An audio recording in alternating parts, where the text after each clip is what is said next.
गुस्से में आकर किसी प्रिय व्यक्ति को उल्टा सीधा बोल देना, या ऑफिस की मीटिंग में सबके सामने किसी कलीग पर चिल्लाना, सोशल मीडिया पर बिना सोचे समझे किसी की बुराई कर देना, या कॉलेज में किसी दोस्त के साथ हाथापाई करके उसे चोट पहुंचाना।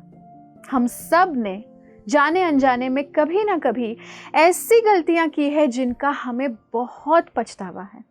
हमारे शब्द, कार्य या व्यवहार से हमने सामने वाले व्यक्ति का दिल कभी ना कभी अवश्य दुखाया है।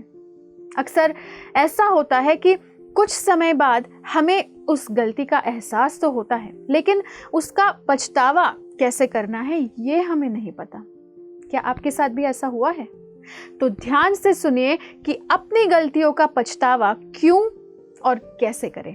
तो पछतावा का मतलब है कि हमारे द्वारा कुछ गलत कार्य हो जाने के बाद या किसी को कुछ दुख पहुंचाने के बाद अपने अंतर मन में होने वाला दुख। पहली महत्वपूर्ण चीज ये है कि अपने पछतावे को सही तरीके से और सही समय पर व्यक्त करें। अपनी भूल की जिम्मेदारी लेना तो जरूरी है ही, साथ में दूसरे व्यक्ति के लिए ये जानना भी आवश्यक है कि हमें सच में अपनी भूल का एहसास है और हम सच्चे मन से उनसे क्षमा मांगना चाहते हैं। कभी कभी हम सॉरी तो बोल देते हैं, लेकिन उसके तुरंत बाद खुद का पक्ष रखना शुरू कर देते हैं।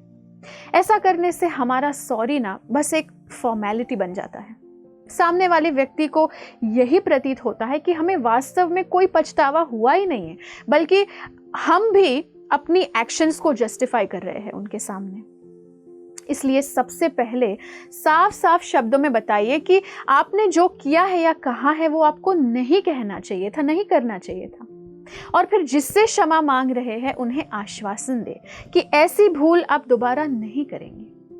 साथ ही उस बात का भी ध्यान रखना चाहिए कि हमारे शब्दों या कार्यों से जो नुकसान हुआ है उससे ठीक करने में हमें बहुत ज्यादा वक्त व्यर्थ ना किया हो।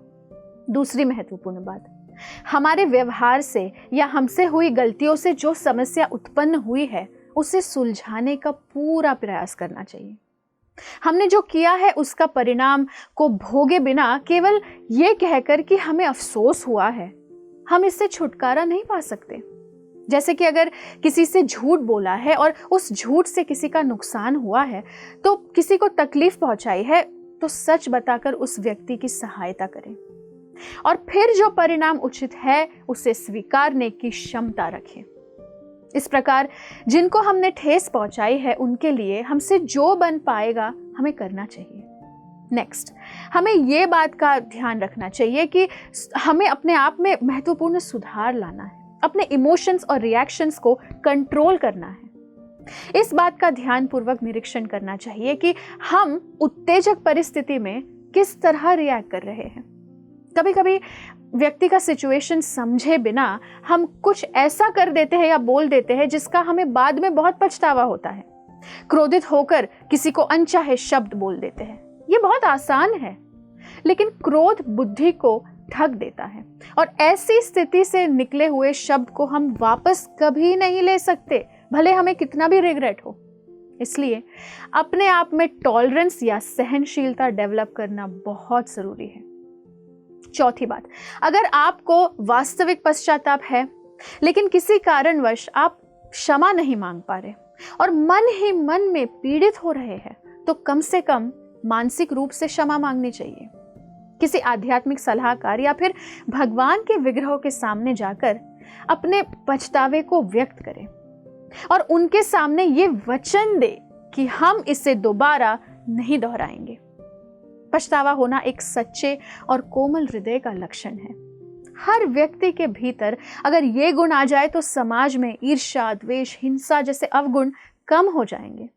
यदि जाने अनजाने में हमसे कुछ भूल हो गई है तो उसके कर्मों का फल हमको आज नहीं तो कल भुगतना ही पड़ेगा।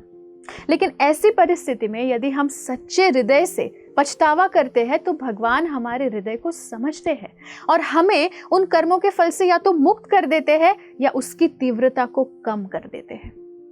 और एक बार जब हम भगवान से क्षमा मांग ले तो फिर इस बात का पूरा प्रयास करना चाहिए कि हम हमारे मन को भगवत भक्ति में लगा सके, जिससे आजीवन भगवान को हम समर्पित रहे और दोबारा ऐसी भूल हमसे कभी ना हो।